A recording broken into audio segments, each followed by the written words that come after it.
우리를 사랑하시는 거룩하시고 자비로우신 하나님 아버지 참으로 감사드립니다. 영원히 멸망받을 수밖에 없었던 저희들을 주님의 귀한 보혈로 구원해 주시고 또 주님의 자녀 삼아 주셔서 하늘에 있는 신령한 복으로 축복해 주심을 참으로 감사드립니다. 이 세상 사는 동안에도 늘 말씀으로 함께 해주시고 말씀으로 교훈해 주시며 인도해 주심을 감사드립니다. 우리의 삶이 주님의 말씀과 함께 동행하기를 원합니다. 계속해서 우리의 부족한 것 말씀으로 일깨워 주시고 아직 어리석은 것 말씀으로 가르쳐 주셔서 우리의 삶이 바뀌기를 원합니다. 전 세계 농인 형제 자매님들 이렇게 말씀 앞에 나왔사오니 주님의 말씀의 능력으로서 우리의 삶을 위로해 주시고 더욱더 말씀에 가까이 하는 가운데 주님 보실 때 충성되고 정말 바르고 합당한 형제 자매님 되실 수 있도록 도와주시기를 간절히 기도드립니다.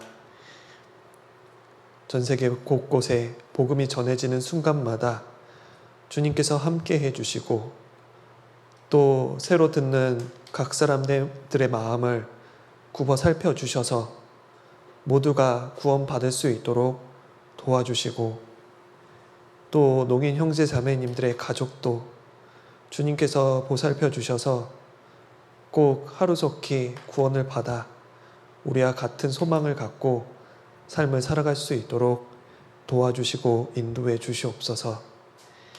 오늘의 모든 시종을 주 성령님께만 의지합니다. 우리를 구원해 주신 예수님 이름으로 기도드렸습니다. 아멘. 오늘 주제는 청종이라는 단어를 가지고 같이 상고해 보려고 합니다. 이 청종이라는 단어는 말씀을 마음에 집중해서 귀를 기울이다. 말씀을 마음에 담아두어서 그대로 따라가면서 살아간다. 이런 의미가 있습니다. 이 청자는 듣다라는 의미가 있습니다. 그리고 종자는 줬다라는 의미가 있습니다. 그러니까 말씀을 듣고 그대로 따라가는 삶을 의미하는 것이 바로 청종입니다. 그래서 오늘은 이 단어를 가지고 같이 상고해 보려고 합니다. 우리가 같이 말씀을 한번 찾도록 하겠습니다. 민수기 22장 9절로 12절입니다. 민수기 22장 9절로 12절 한번 읽어보시고 다 읽어보셨으면 앞에 봐주세요.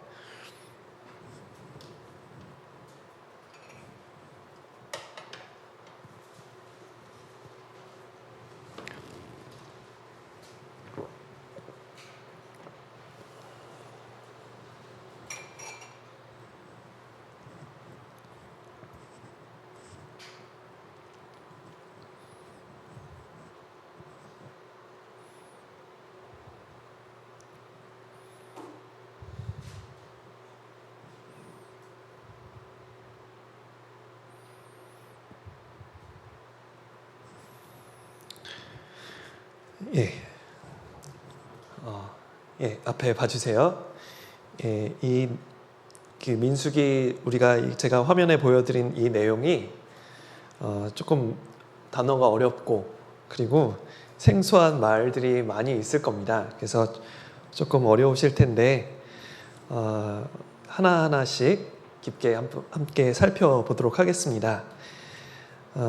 우리가 아까 말씀드렸던 것처럼 청종이라는 단어로 오늘 주제를 삼았는데 우리가 신앙생활 하는 동안에 우리가 유혹에 넘어질 때도 많이 있고 그리고 항상 주님을 위해서 살고자 하는 그 열망, 그 열정은 있는데 우리가 그러다가 자칫 욕심에 눈이 멀어서 잘못된 판단을 하는 경우도 있습니다. 그리고 신앙생활을 정말 잘하고 싶은데 남의 눈치를 살피기도 하고 사람을 두려워하는 경우도 있습니다. 그것 때문에 신앙생활을 자신 있게 하지 못하는 경우도 있습니다. 왜 우리는 그렇게 자신 있게 삶을 살지 못하고 또 당당하게 신앙생활을 하지 못할까? 왜 우리는 유혹에 넘어지기도 하고 왜 우리는 자꾸 실패를 하는 것일까? 그래서 그 이유를 오늘 민수기의 22장을 통해서 같이 살펴보겠습니다. 민수기 22장의 내용은 발람이라는 사람의 이야기입니다. 여기 발람이라는 사람이 나오는데 이 발람이라는 사람의 이야기가 쭉 나와 있는데요. 굉장히 재밌는 내용입니다. 어느 날 이제 근데 이 발람은 하나님을 섬기는 사람이 아니었고 점치는 사람이었습니다. 근데 이 발람이 어느 날 이렇게 있는데 저 멀리 있는 발락이라는 왕이 이 발람을 찾아온 거죠. 발람이라는 사람한테 이 발락이 찾아온 겁니다. 그리고 귀한 선물을 준 겁니다. 뭐 비단을 줬을 수도 있고 금, 은 같이 아주 귀한 보화도 주었을 수도 있습니다. 근데 그것을 왕궁의 관리가 그것을 이렇게 가져고 와서 발람에게 준 거죠. 근데 이 발락은 이 사람은 왕이었습니다. 모압이라는 왕이었어요. 근데 왕이 그 점치는 사람한테 금과 은과 보물을 가져다 준 거죠. 이유는 한 가지 때문이었습니다. 그 이유가 무엇이냐면 이스라엘이라는 족속을 저주해 달라라는 부탁을 주기 위해서 그렇게 선물을 준 겁니다. 그런데 이 발람은 처음에는 거절했습니다. 그러니까 이 발락이 더 많은 사람과 더 많은 선물을 보내서 제발 좀 저주해 달라고 이렇게 부탁을 간절하게 합니다. 그러니까 하나님의 보호 아래 왜 이 발락은 그렇게 이스라엘 사람을 미워했냐면 이 발락은 이스라엘 사람이 이렇게 막 무리지어 있는데 그 하나님이 보호 아래 있다면 자신이 살고 있는 이 모압에 쳐들어올까 봐 두려웠던 겁니다. 그래서 쳐들어오면 우리 땅이 망할 수도 있겠다. 두려워해서 이 발람에게 계속 저주해 달라고 그렇게 요구를 한 겁니다. 발람은 처음에는 거절했지만 더 많은 선물을 받고 이제 유혹에 넘어가게 된 겁니다. 그래서 이 발람은 이제 출발을 하게 되었습니다. 발람이 아침에 나귀를 타고 출발을 했습니다.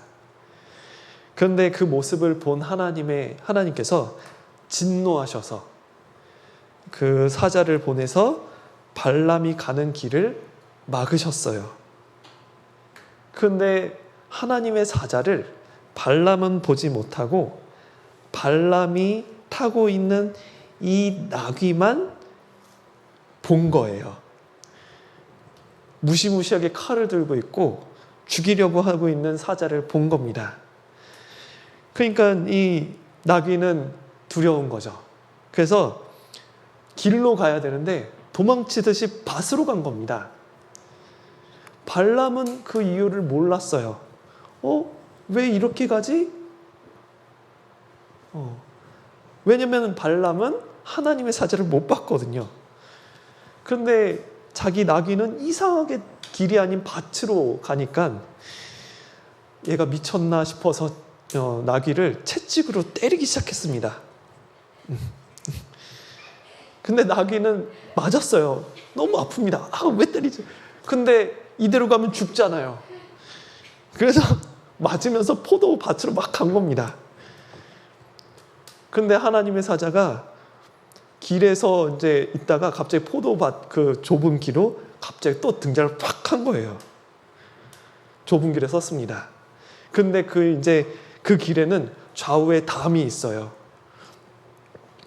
그러니까 이 나귀가 당황을 한 거죠.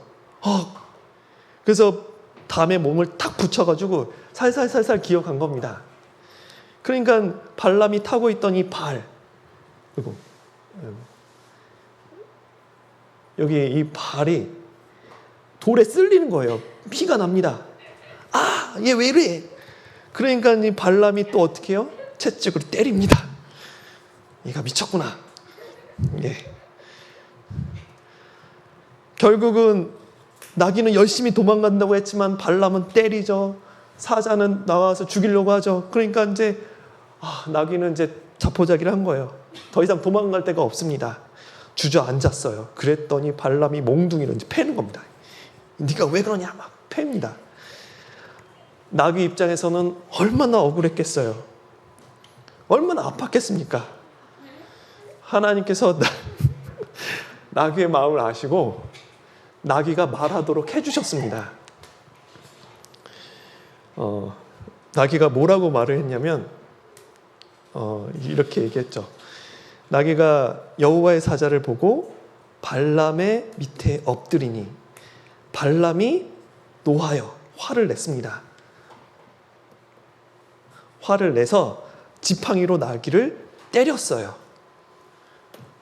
그랬더니 이 나귀가 말을 하기 시작한 거예요. 하나님, 여기 하나님께서 나귀 입을 여셨어요. 말을 할 수 있도록. 그리고 나귀가 말을 할 수 있도록 해주시고 나귀가 뭐라고 얘기했냐면 발람에게 말했습니다. 내가 너한테 뭘 잘못했냐? 근데 왜 이렇게 나를 3번을 때리냐? 그렇게 이제 막 얘기를 한 거예요. 왜 이렇게 3번이나 때리냐고. 나귀가 말을 한 거죠. 근데 이 발람이 자기가 타고 있는 나귀가 말을 한 걸 봤잖아요. 보통 사람이면 놀랐을 겁니다. 그런데 발람은 놀라지도 않고 대화를 한 거예요. 만약에 너 나한테 칼이 있었으면 너는 죽었어. 그렇게 협박을 합니다. 그러자 이제 하나님의 사자가 발람의 눈을 밝혀서 하나님의 사자를 볼 수 있도록 해주셨습니다. 그러니까 이제 발람이 놀란 거죠. 하나님의 사자가 하나님의 사자가 발람에게 나타났는지를 알려주셨고, 그리고 다시 한번 발람에게 하나님께서 말씀하신 내용만 말하라고, 네가 정말 그 왕한테 갔을 때라도 하나님께서 말하는 내용만 말하라고 경고를 주셨습니다. 네, 그 내용이 이 발람에 대한 내용의 일부예요. 더 긴데 이제 일부만, 오늘은 그 정도까지만 한번 생각을 해 보려고 합니다. 근데 우리가 이 발람이 왜 하나님의 말씀을 잘 듣지 않고 그렇게 돈의 유혹에 빠져서 그렇게 하나님께서 하지 말라고 했던 것을 갔을까? 하나님께서 발람에게 경고하셨습니다. 뭐라고 경고를 하셨냐면 너는 발람에게 발람 너는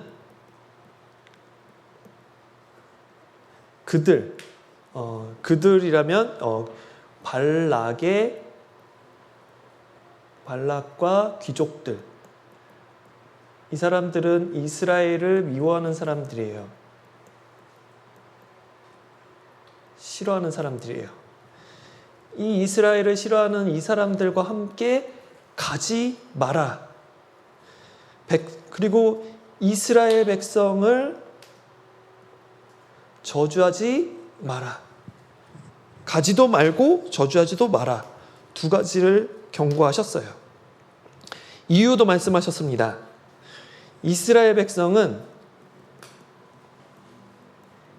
민족은 복을 받은 자니라라고 말씀하셨기 때문에 그들은 복을 받고 있고 앞으로 받을 그 족속이기 때문에 그 백성을 저주하지 마라.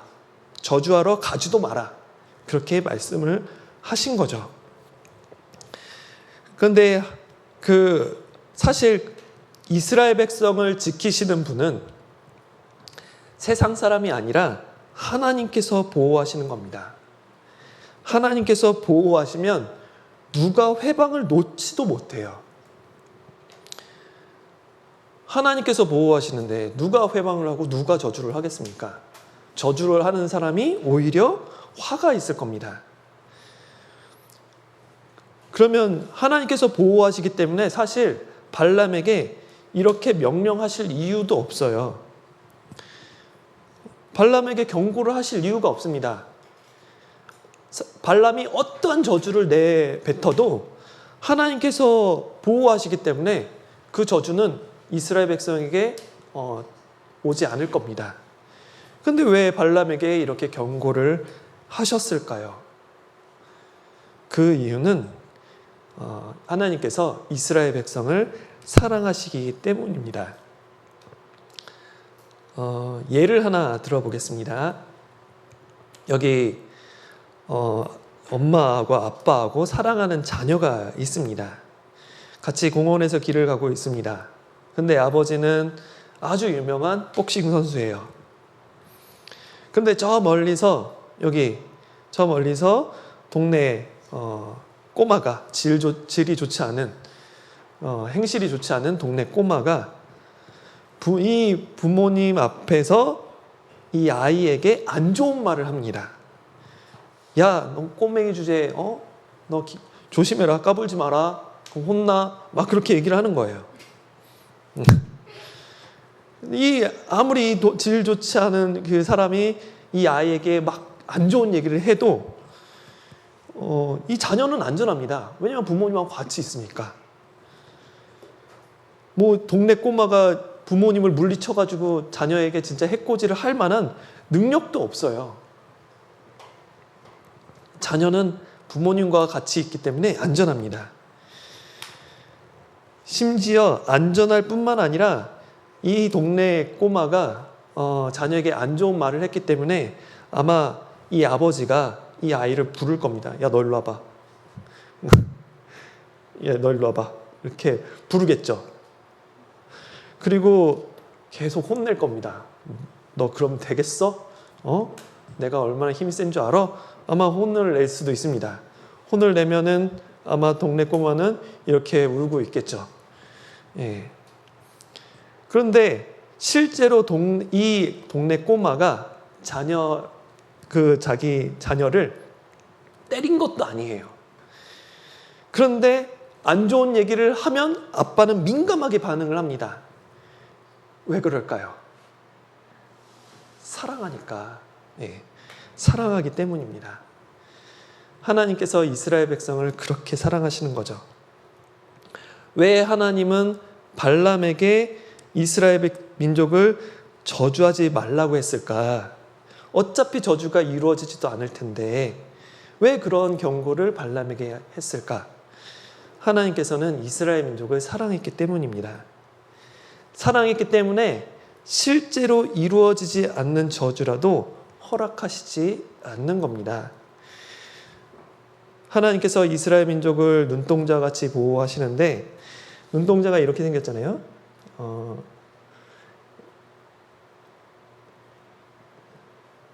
사람 눈동자에 사람 얼굴이 비칠 만큼 이렇게 뚫어지게 쳐다봅니다.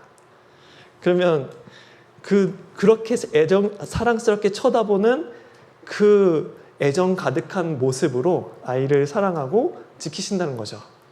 그게 시편 17편 8절입니다. 나를 눈동자같이 지키시고 주의 날개 그늘 아래 감추사.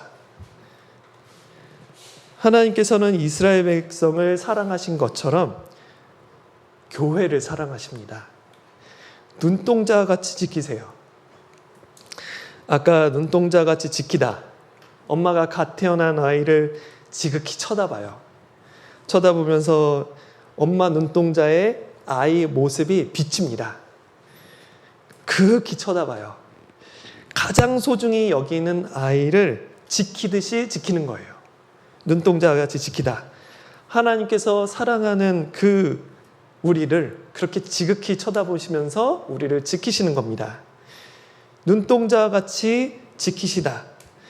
이 눈동자같이 지키시다라는 의미는 우리 몸은 눈동자를 지키기 위해서 아주 작은 반응이라도 눈꺼풀이 탁 덮입니다. 아주 작은 먼지가 눈앞에 들어올 것 같아요. 그럼 눈을 감잖아요. 큰 소리가 나요. 빵 소리가 납니다. 그러면 눈을 꽉 감습니다. 심지어 주사바늘이 눈하고 멀리 떨어져 있는 그 팔에 주사바늘이 오려고 해도 눈을 찔끔 감아요. 아주 작은 그 촉각에도 우리는 눈을 보호해요. 주님은 우리를 아주 세밀하게 우리를 지키십니다. 아주 민감하게 우리를 지키시고 우리의 반응을 살피세요. 위험이 닥칠 때쯤에 즉각적으로 우리를 보호하십니다. 주님께서 우리를 눈동자같이 보호하시지 않았다면 우리는 여기 이렇게 모여서 앉아있지도 못했을 겁니다. 주님께서 우리를 보호하시는 이유는 주님께서 우리를 자신의 피로 사셨기 때문입니다. 가장 아끼는 것으로 우리를 사셨습니다. 그렇기 때문에 우리 모두는 주님께서 가장 아끼는 사람입니다. 그래서 가장 악한 마귀로부터, 잘못된 교리로부터 말씀으로 우리를 보호하십니다. 이 교회 안에서, 주님의 몸 안에서 우리를 보호하십니다. 사단의 어떠한 저주도 허용하시지 않아요. 마귀가 우리를 험담하고 주님과 우리를 이간질시킨다 해도 주님은 우리를 사랑하시고 보호하십니다. 그 생각을 하니까 너무 감사가 되었습니다. 아까 그 말씀 가운데 너는 그들과 함께 가지도 말고 그리고 그들을 저주하지 말라. 그들은 복을 받은 자니라 라고 말씀하신 구절이 있는데 이렇게 말할 수 있겠죠. 그 백성을 저주하지 말라. 교회를 저주하지 마라. 그들은, 교회는 복을 받은 자니라. 이렇게 이해할 수도 있을 겁니다. 두 번째, 발람에게 저주하지 말라. 이스라엘을 저주하지 말라라고 말씀하신 이유는 발람을 위해서 그렇게 말씀하신 겁니다. 이스라엘을 축복하고 이스라엘을 보호하시는 분은 하나님이신데 그 이스라엘을 저주하는 것은 하나님의 뜻을 대놓고 거역하는 겁니다. 거역하게 되면 발람의 인생에 하나님의 진노가 있겠죠. 그러니까 그렇게 하지 말라라고 경고하신 겁니다. 그런데 발람은 갔어요. 그 경고를 무시하고 갔습니다. 절대 가지 마라. 절대 말하지 마라. 경고했음에도 출발했습니다. 그런데 왜 발람은 그렇게 하나님의 경고를 귀담아 듣지 않았을까요? 그 말씀을 마음속에 왜 새기지 않았을까요? 발람은 유혹에 넘어간 거예요. 발람은 유혹에 흔들렸습니다. 크게 세 가지 유혹에 빠졌는데 민수기 22장 6절에 보면 그대 여기 발락 왕이 발람에게 말한 겁니다. 그러니까 여기 그대는 발람이죠. 발람, 네가 복을 비는 자는 복을 받고 네가 저주하는 사람은 저주를 받는 것을 내가 알고 있다. 발람의 능력을 지켜 세워주는 겁니다. 너 대단해. 네가 축복하는 사람 다 축복받더라. 네가 저주하는 사람 다 저주받더라. 이게 네 능력은 정말 대단한 것 같아. 막 지켜 세운 거죠. 그러니까 발람이 어떻게 했어요? 으쓱으쓱한 겁니다. 자랑스러운 거죠. 자랑이 생긴 거예요. 내 능력이 좀 그렇지. 내가 좀 한 능력 하지. 뭐 으쓱으쓱한 거죠. 그리고 또 이 발락 왕이 발람에게 말한 것 두 번째가 뭐냐면 내가 그대를 높여 크게 존귀케 하고 내가 내 부탁만 들어주면 너를 크게 존귀하게 해줄게. 아주 높은 자리도 앉게 해줄게. 뭐 이렇게 세상 사람들이 널 우러러보게 해줄게 라고 한 겁니다. 그래? 안목의 정욕이 생긴 겁니다. 내가 높은 자리에 앉으면 사람들이 정말 나를 우러러볼 텐데 그런 욕심이 생긴 거죠. 세 번째는 그대가 내게 말하는 것은 무엇이든지 시행하리니 야 말만 해. 내가 다 들어줄게. 무엇이든지 소원 다 들어줄 테니까 내가 말한 그 부탁 하나 이스라엘 민족을 저주만 해줘. 그럼 네 소원 다 들어줄게. 발람이 이제 너무 신이 난 거예요. 야 저주 한 번만 하면 내게 막 떵떵거릴 그 온갖 돈이 다 생기겠네. 그럼 나도 정말 이렇게 남부럽지 않게 정말 행복하게 살 수 있을 텐데 그런 육신의 정욕이 생긴 겁니다. 뭐 신이 났겠죠. 발람이 그런 유혹을 받은 거예요. 그러니까 하나님께서 경고하신 내용을 다 밀어낸 겁니다. 우리에게도 이 발람이 받은 유혹과 같이 그런 유혹을 많이 받습니다.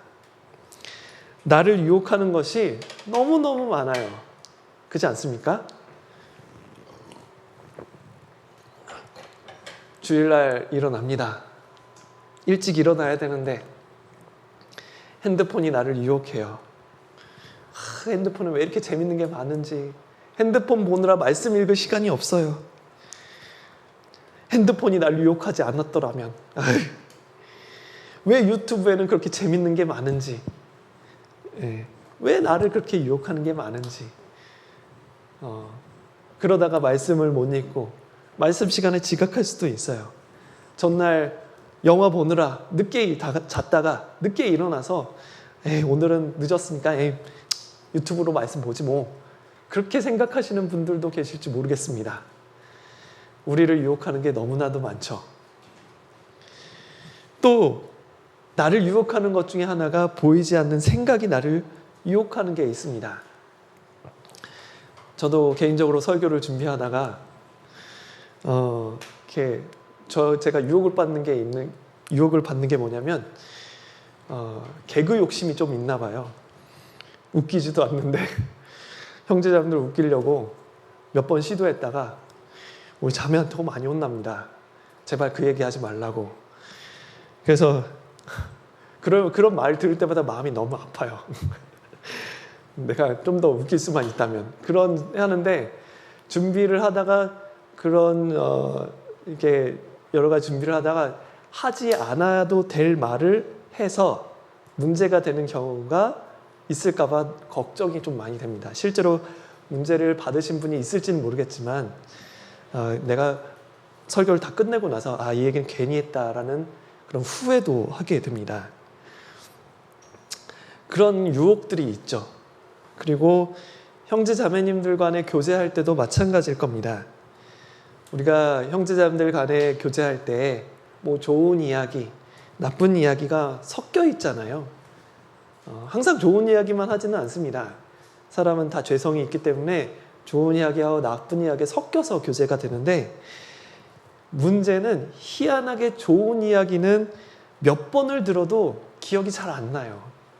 그런데 나쁜 이야기는 한 번 들으면 귀에 쏙쏙 잘 박힙니다.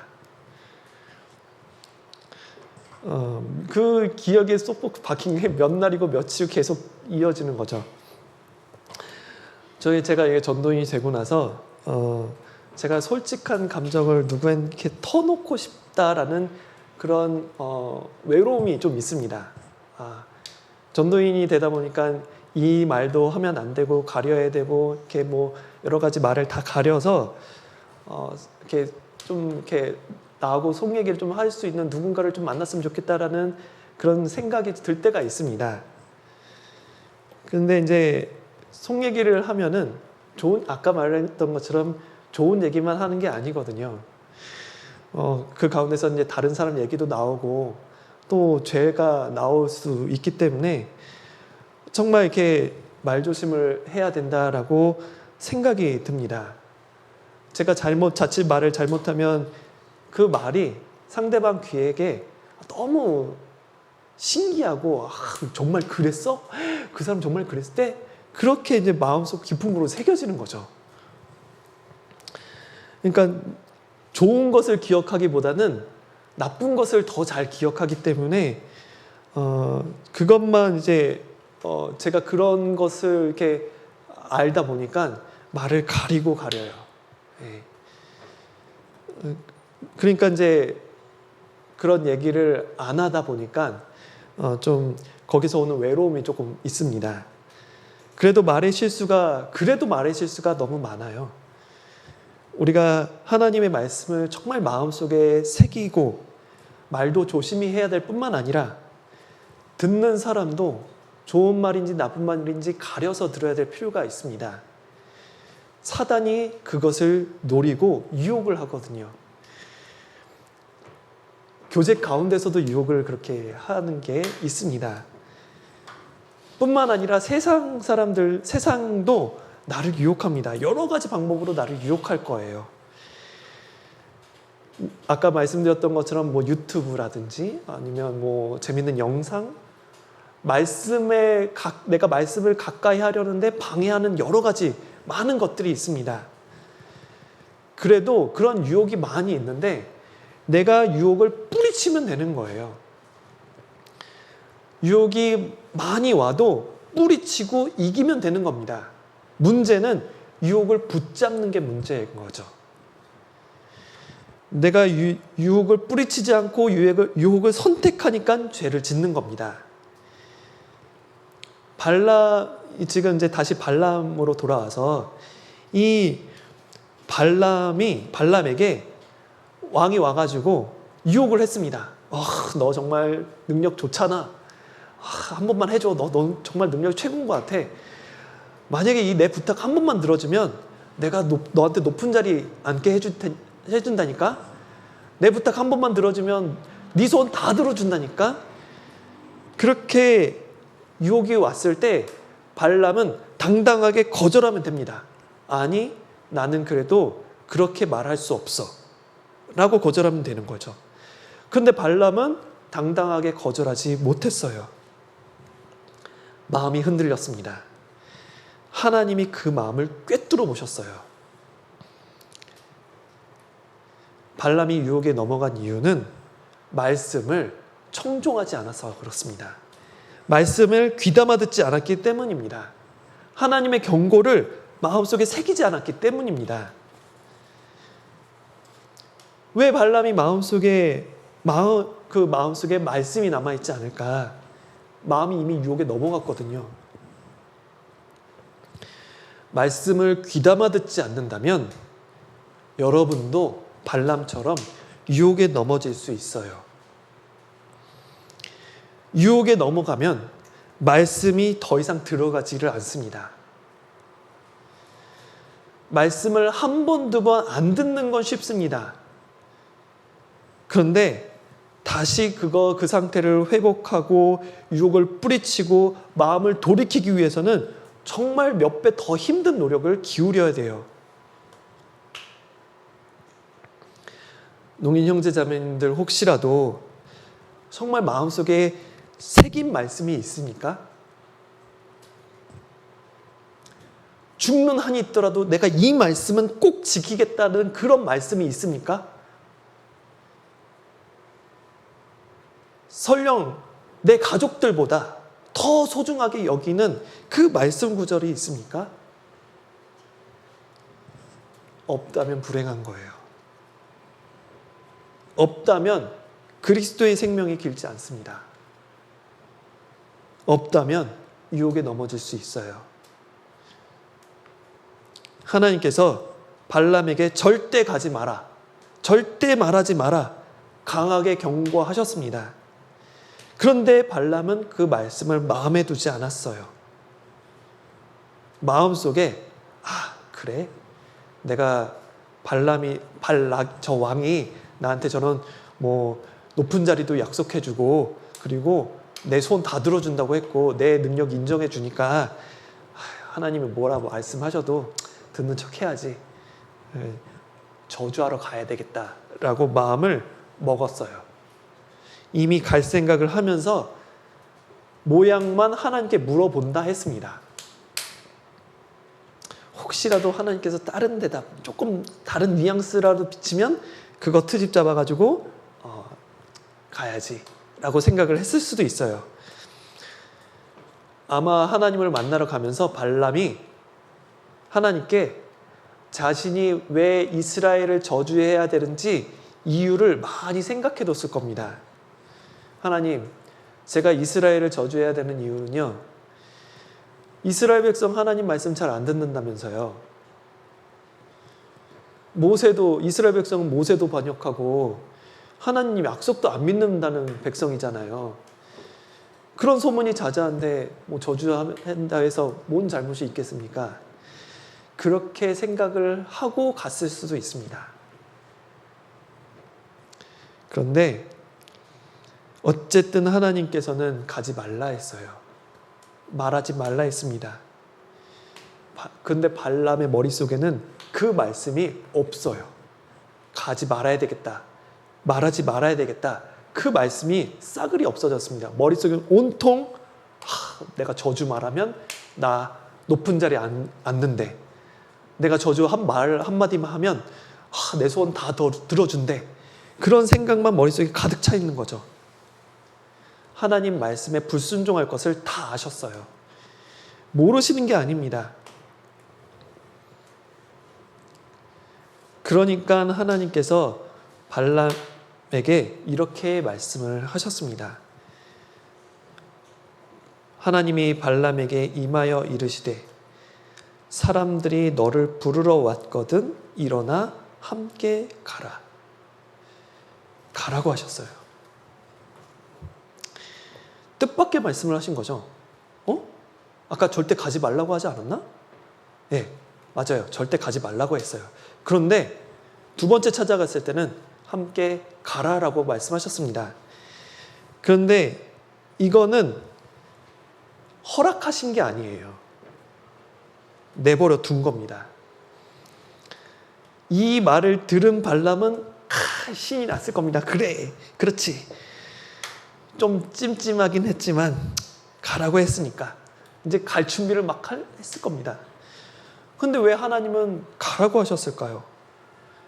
아까 말씀드렸던 것처럼 내버려 둔 거예요. 너 정말 마음속에 가려는 마음 가득 차 있지? 그래? 그럼 가. 그래, 가. 네 마음대로 가라. 하지만 내가 말하는 내용만 말해. 우리는 하나님께서 그렇게 말씀하셨는데 우리는 여기서 생각할 것이 많이 있습니다. 우리가 만약에 이 민수기 내용을 잠깐 접어두고 우리 삶을 한번 되돌아보죠. 우리가 만약에 신앙생활을 혹시라도 하나님 뜻대로 살지 않았을 때, 교제하고 조금 멀어졌을 때, 말씀과 조금 멀어졌을 때 우리의 삶이 항상 불행한 것은 아닙니다. 일이 잘 풀릴 때도 있어요. 그럴 때 우리는 착각하시면 안 됩니다. 내가 예전에 신앙생활 잘해서 지금 복을 주시나 보다. 내가 일이 잘 풀리는 걸 보니까 내가 교제 떨어진 것이 그렇게 잘못 살고 있는 건 아닌가 봐. 저봐. 저 자매 그렇게 나를 힘들게 하더니 아픈 거 보니까 저 징계야, 징계. 그렇게 말하는 것은 잘못된 거죠. 예. 여기 발람의 모습을 다시 한번 보겠습니다. 발람 입장에서 보면 하나님께서 한번 거절을 하셨어요. 가지 말라고. 그런데 이번엔 가라고 했습니다. 그 가라고 했으니까 이제 발람이 예 하면서 이제 준비를 막 떠날 채비를 해가지고 짐을 싸가지고 아침에 일어나서 평안하게 이제 아주 아무런 방해 없이 짐을 싸가지고 출발할 준비를 했습니다. 아무런 거리낌이 없었어요. 막는 사람도 없었고 아침에 일어나서 떠나는 그 아침 광경이 평화로웠을 수도 있습니다. 일이 잘 풀리는구나. 그렇게 생각할 수도 있겠죠. 그런데 그렇게 잘 풀리는 것이 발람에게는 축복이 아니었어요. 저주의 시작이었습니다. 그거를 빗대어서 우리의 삶을 되돌아봤을 때 우리가 신앙생활을 잘 못하는데 육신적으로 잘 풀리는 것이 축복이라고 말할 수 없습니다. 그건 저주예요. 또는 신앙생활을 잘하더라도 육신적으로 잘 풀리지 않는 것은 저주가 아닙니다. 발람은 순적하게 아침에 일어나서 출발한 것이 저주의 시작이었어요.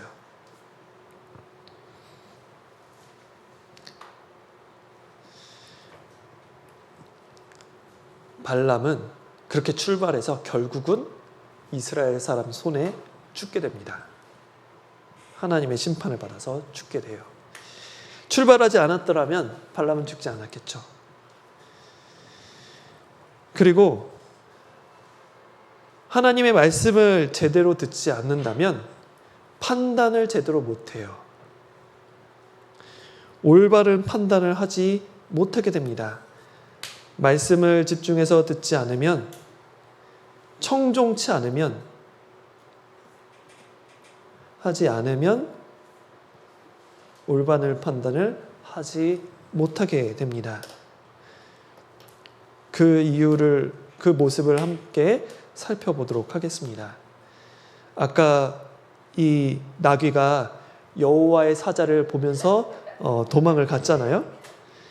길에서 마주쳤고, 좁은 길에서 마주쳤고, 막다른 길에서 마주쳤습니다. 여호와의 사자는 칼을 들고 있었어요. 이대로 계속 갔다가는 나귀는 죽어요. 자기도 죽고 발람도 죽을 수 있습니다.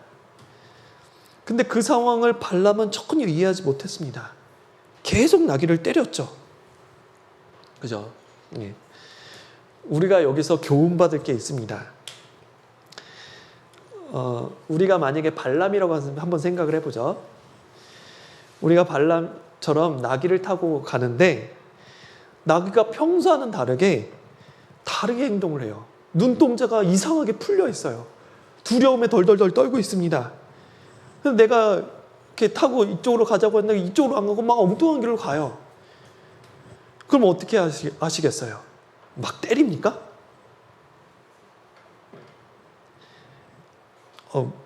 우선 내려서 나귀가 어디 아픈가 살펴볼 거 아니에요. 그죠? 나귀가 어디 아픈가? 그러면 내가 너무 전날 심하게 대했나? 그래서 살펴볼 거 아닙니까? 쉬었다 가야 되나? 그리고는 정말 구원받은 사람이라면 내가 가는 게 하나님 뜻이 아닐 수 있겠다라고 생각을 할 수도 있을 겁니다. 무턱대고 때리지는 않을 거예요. 그런데 발람은 그냥 때리기부터 했습니다. 출발을 하는데 자기가 원하는 길로 안 가요. 채찍으로 막 때렸어요. 왜 이래? 급해 죽겠는데. 막 빨리 가야 되는데 하면서 막 때렸습니다. 나귀가 봤을 때는 상황이 너무 심각해요. 죽을 수 있는 상황이에요. 그런데 발람은 전혀 몰라요. 그래서 나귀가 막 도망을 가다가 발람의 발을 다치게 했습니다. 그러니까 또 때리고, 그 나귀가 이제 어떻게 뭔지 도저히 못하니까 주저앉았어요. 그러니까 몽둥이로 이제 패는 거예요. 나중에는 나귀가 말을 하는데 그 신기한 현상을 발람은 놀래지도 않아요.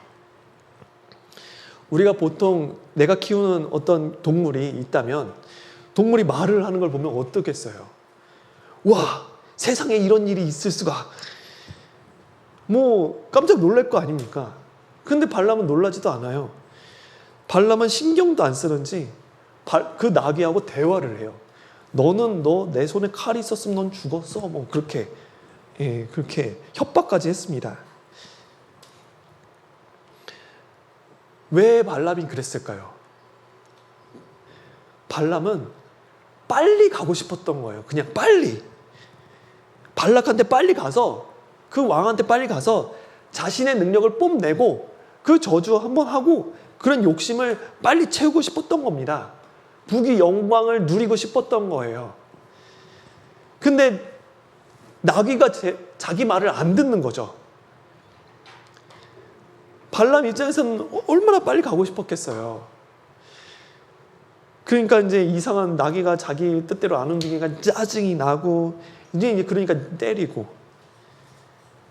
누가 비정상인가요? 발람이 비정상인 겁니다. 평소에 자기와 늘 함께 다니고 자기의 무거운 짐을 대신 들어주고 묵묵히 자기 길을 따라와주는 그 나귀, 그거는 생각하지 못하고 지금 당장 내 말 안 들어준다고 해서 욕심에 완전히 눈이 멀어가지고 나귀를 때린 거예요. 협박까지 하면서. 여러분, 욕심에 눈이 멀면은 사람이 포악하게 돼요. 이 발람처럼. 나귀가 만약에 나귀가 아니었다면, 이 나귀가 아니었다면 발람은 죽었어요. 여호와의 사자에 의해서 죽었을 겁니다. 발람은 나귀 때문에 자신의 목숨을 건진 것도 모르고 나귀한테 협박을 하잖아요. 때리고. 너 내 말 안 들어? 너 내 발을 다치게 했어? 막 때립니다. 근데 이 상황을 보면 너무너무 웃깁니다. 왜냐하면 아까 이 발람은 하나님과 대화를 했었던 술사였어요. 사람이었습니다. 하나님과 대화를 했었던 사람이었고 나귀는 동물이에요. 그런데 여호와의 사자를 본 대상은 발람이 본 게 아니라 나귀가 본 거죠. 발람은 자기가 죽을 뻔한 위기를 몰랐습니다. 그런데 나귀는 자기가 죽을 뻔한 위기를 알았어요. 누가 더 똑똑하죠? 나귀가 똑똑한 거죠. 예. 왜 발람은 술사였는데 하나님의 사자를 못 받고 왜 자신의 운명을 알지 못했을까? 왜 나귀는 동물이었는데 하나님의 사자를 보고 자신의 운명을 알았을까? 발람이 보지 못했던 이유는 욕심 때문이었습니다. 술사였고 하나님과 대화까지 나누었었지만 말씀을 청종치 않으니까 세상적인 욕심에 눈이 먼 거예요. 그러니까 온전한 판단을 할 수가 없었던 거죠. 여러분, 욕심은 하나님의 섭리를 보지 못하게 합니다. 우리가 말씀에 청종치 않으면 발람처럼 욕심에 빠질 겁니다. 내 마음에 욕심을 채울 건가? 아니면 하나님의 말씀을 채울 건가? 우리는 선택할 수 있어요. 우리는 말씀이 아닌 욕심을 내 마음에 채운다면 주변 사람들을 아프게 할 수 있어요. 발람이 나귀를 때린 것처럼 내 주변 사람들을 아프게 할 수 있습니다. 하나님께서는 내 주변 사람들을 통해서 나에게 하나님의 뜻을 알게 하십니다. 나귀처럼 하나님의 벌을 피하게 해주는, 하나님의 뜻을 알려주는 사람들이 있어요. 때로는 그 사람이 나를 아프게 해도 유익한 길을 인도해주는 사람이 있습니다. 그런데 우리가 말씀에 깨어있지 않으면 욕심의 눈이 가려져서 그 사람을 아프게 해요. 형제자매님이 내 뜻을 몰라주고 나에게 상처 줬다고 생각할 수 있는 거죠. 여기 발람과 나귀 입장을 생각해 보면 나귀가 당장 발람 말을 안 들어요. 엉뚱한 곳으로 갑니다. 나귀가 도망을 가다가 발람 발을 상하게 했어요. 왜 그랬을까요? 발람 살리려고 그런 거죠. 마찬가지로 우리도 그런 상황이 있을 수 있습니다. 누군가 당장은 나를 힘들게 할 수 있어요. 누군가 나에게 고통을 줄 수도 있습니다. 그런데 어쩌면 그것이 나를 살리는 길이에요. 내가 보지 못하는 그 죄 때문에 나에게 그런 고통을 줄 수도 있다는 거죠. 혹시 내가 잘못한 부분이 없는지, 내가 내 눈에 무엇인가 가려져서 하나님의 뜻을 발견하지 못한 것은 아닌지 그런 것을 생각해 봐야 되는 겁니다. 나에게 충고해 줄 수 있는 그 형제 자매님, 교회 안에서 훌륭하게 신앙생활을 잘하는 형제 자매님들에게 물어봐야겠죠. 그리스도인이 세상적인 욕심이 많지는 않을 겁니다. 그런데 그리스도인들도 욕심을 부릴 수 있어요. 주님을 향한 열정이라고 포장한 욕심이 있을 수 있습니다. 주님을 향한 뜨거운 마음, 그 뜨거운 마음과 내 욕심은 달라요. 어떻게 다르냐면 주님을 향한 뜨거운 마음은 형제자매님을 더욱 사랑하는 거예요. 그런데 열정이라고 하면서 욕심을 부리는 모습은 형제자매님을 아프게 하는 거죠. 만약에 내가 주님의 일을 열심히 하는데 형제자매님이 아파합니다. 마음을 아파하고 형제자매님이 나 때문에 얼굴이 좀 밝지 못한다면 그것은 열정이 아니라 욕심입니다. 주님을 향한 열정은 더 뜨겁게, 더 열렬히 사랑하는 거죠. 더 하나 되게 하는 거예요. 욕심은 나뉘게 합니다. 분열시키는 거죠. 상대방을 미워하고 나의 신앙까지 망치게 하는 거죠. 야고보서 1장 15절에 욕심이 잉태한 즉 죄를 낳고 죄가 장성한 즉 사망을 낳느니라. 예. 발람은 욕심 때문에 결국 발악에게 갔어요. 그래서 결국 비참한 운명을 맞이하게 됩니다. 발람이 저주를 말하려 갔지만 하나님께서 그 발람의 입을 통해서 저주를 축복으로 바꿔버렸어요. 원하는 대로 말하지 못했습니다. 그리고 나중에 발람은 이스라엘 백성의 칼에 의해서 죽음을 맞이하게 돼요.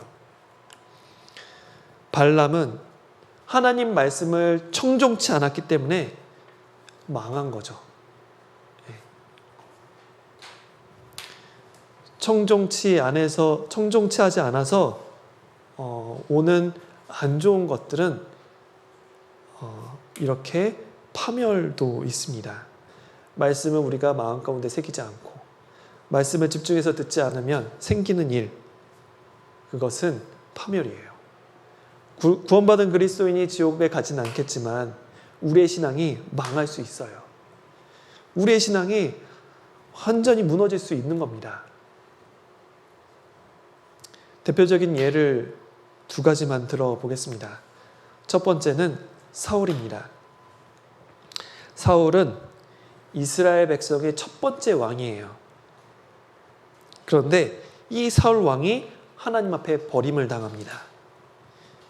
왜 버림을 당했냐면 말씀에 청종치 않았어요. 하나님께서 사울에게 이스라엘 백성을 괴롭히는 그 적국을 쳐서 다 진멸하라 했습니다. 사람뿐만 아니라 동물까지도 다 죽이라고 했어요. 그러면 사울 왕은 하나님 말씀에 순종해서 다 죽여야 되잖아요. 그런데 사울 왕은 살찌고 좋은 짐승들은 안 죽였어요. 남겨뒀습니다. 왜 그랬냐면 백성들이 이 좋은 동물은 아까워했거든요. 사울 왕은 백성들을 이끈 왕이었기 때문에 백성들이 그렇게 한다 해도 적극적으로 다 죽였어야 했습니다. 근데 사울이 백성들의 눈치를 본 거예요. 백성들이 안 죽였는데 내가 죽이자고 하면 나를 어떻게 생각할까? 나 버리고 다 떠나가는 거 아닐까? 그래서 안 죽였어요. 하나님 말씀을 안 들은 겁니다. 그래서 나중에 사무엘이라는 사람이 와가지고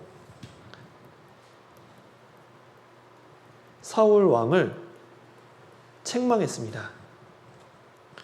왜 하나님 말씀에 청종치 않은 겁니까? 하나님께서 악하게 여기시는 것을 왜 하신 겁니까? 그러니까 사울이 된 이유가 이거죠. 내가 백성들을 두려워해서 백성들 말을 청종하였습니다. 하나님 말씀을 청종한 게 아니라 백성들 말을 들은 거예요. 결과가 어떻게 됐을까요? 사울 왕은 하나님 앞에 버림을 당합니다. 사무엘이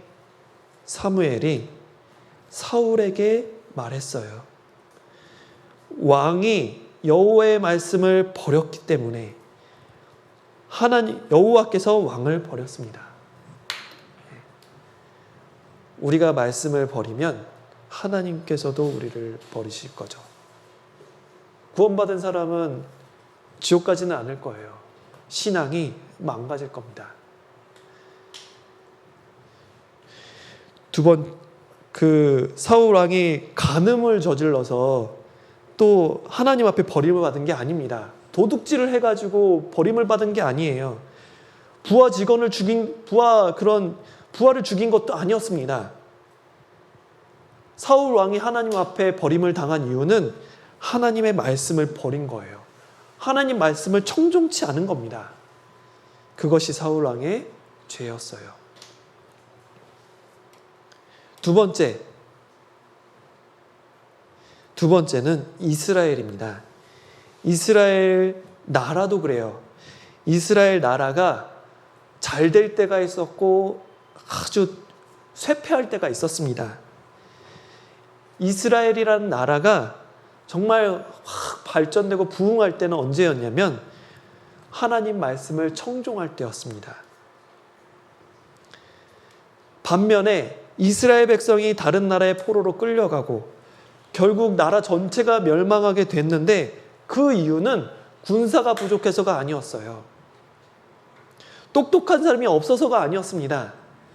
이스라엘 나라가 망하게 된 이유는 한 가지였어요. 하나님의 말씀에 청종치 않았던 겁니다. 예레미야 9장 13절 14절에 하나님께서 말씀하시기를 여호와께서 말씀하시되 이스라엘 백성이 하나님께서 이스라엘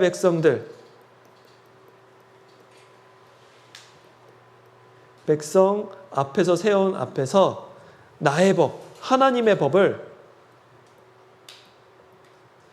이스라엘 백성이 하나님의 법을 버렸어요.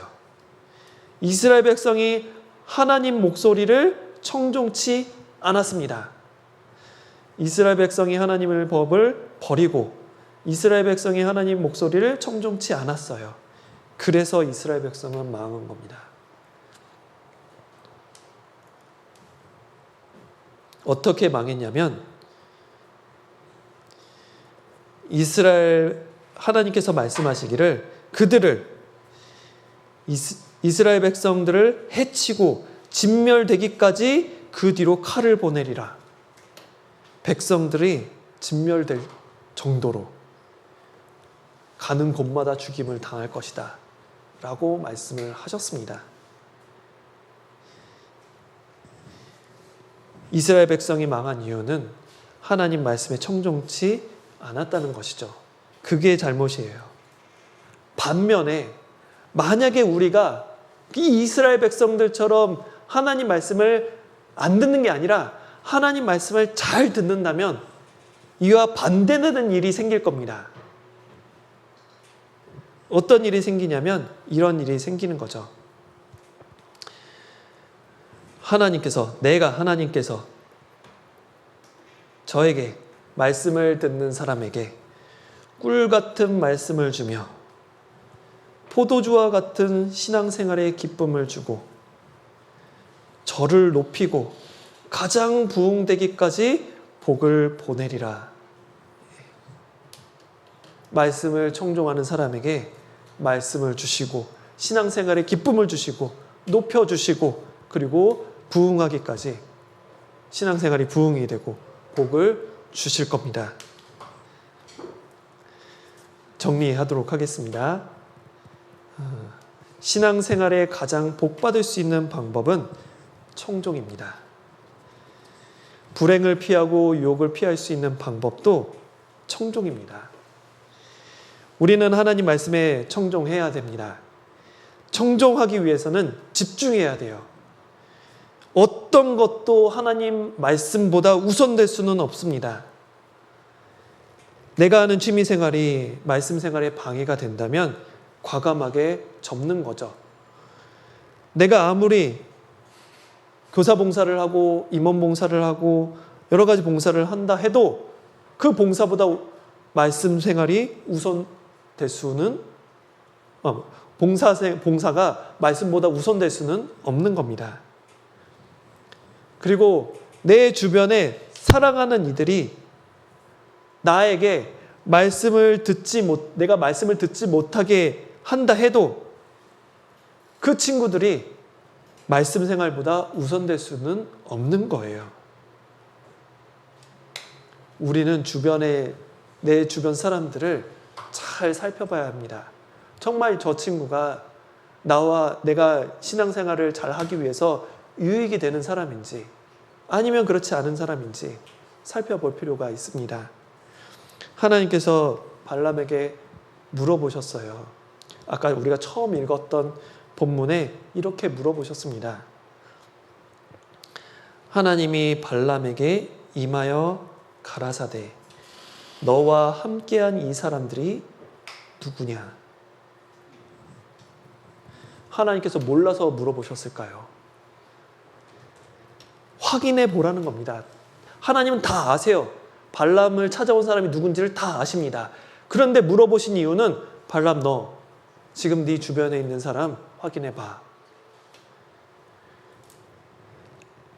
발람이 하나님의 말씀을 청종하려고 할 때 발람과 함께 있는 사람들이 말씀을 청종할 때 방해하는 사람인지 도와주는 사람인지 확인해 보라는 겁니다. 우리에게도 물어보시겠죠.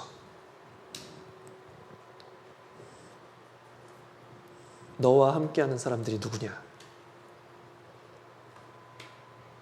우리와 함께하는 사람들이 누굽니까? 하나님의 말씀에 집중하면서 살 수 있도록 도와주는 사람이 많습니까? 아니면 그렇지 않은 사람들이 많습니까? 하나님 말씀에 집중하면서 살 수 있도록 도와주는 사람이 많을수록 복된 사람입니다. 내 주변에 주님의 말씀과 가까이 하는 친구가 많아져야 합니다. 말씀대로 살려고 하는 사람들이 많아져야 돼요. 그래야 내 신앙을 지킬 수가 있는 겁니다. 주님의 말씀과 가까이 하는 사람들을 만나기 위해서는 구원받은 무리에서 만날 수 있어요. 참으로 구원받고 신앙생활을 온전히 하는 무리와 가까이 하셔야 합니다. 그게 복이에요. 형제자매님과 교제할 때에도 의논을 할 때에도 어려운 일이 있을 때에도 이 교회와 가까이 하셔야 돼요. 구원받은 무리와 가까이 하셔야 합니다. 구원받은 무리, 이 교회는 주님의 몸입니다. 주님의 소유예요. 농인이든 청인이든 구원받았다면 주님의 소유입니다. 우리를 통해서 주님께서 이끌어 가십니다. 주님은 자신의 말씀을 청종하는 사람들을 통해서 교회를 이끌어 가세요. 내가 하나님의 말씀을 청종치 않는다면 주님은 나를 통해서 역사하시지 않을 겁니다. 우리가 여기에 앉아있는 모든 농인 형제 자매님들, 그리고 말씀을 듣는 모든 농인 형제 자매님들은 더 말씀에 가까이 해서 그 말씀을 가까이서 나를 통해서 하나님의 역사가 나타나는, 그래서 더 기뻐하는 신앙생활이 그 신앙생활을 영위할 수 있는 그러한 농인 형제 자매님이 되시기를 바라겠습니다. 마치고 기도하겠습니다. 하나님 감사합니다. 우리에게 말씀을 주시고 또 되돌아볼 수 있는 시간도 주시고 교회를 통해서 우리의 삶을 인도해 가심을 참으로 감사드립니다. 농인 형제 자매님과 또 봉사하시는 모든 분들이 하나님 앞에 온전한 모습으로 설 수 있도록 주님 도와주시고 부족한 것 주님께서 말씀의 능력으로 이끌어 주시기를 간절히 기도드립니다. 어느 한 사람도 주님 앞에 떨어지는 일이 없도록 도와주시고 하나님 앞에 모두가 영광스러운 모습으로 설 수 있도록 인도해 주시기를 간절히 기도드립니다. 함께 해주신 것 감사드리며 우리를 구원해 주신 예수님 이름으로 감사하며 기도드렸습니다. 아멘. 감사합니다.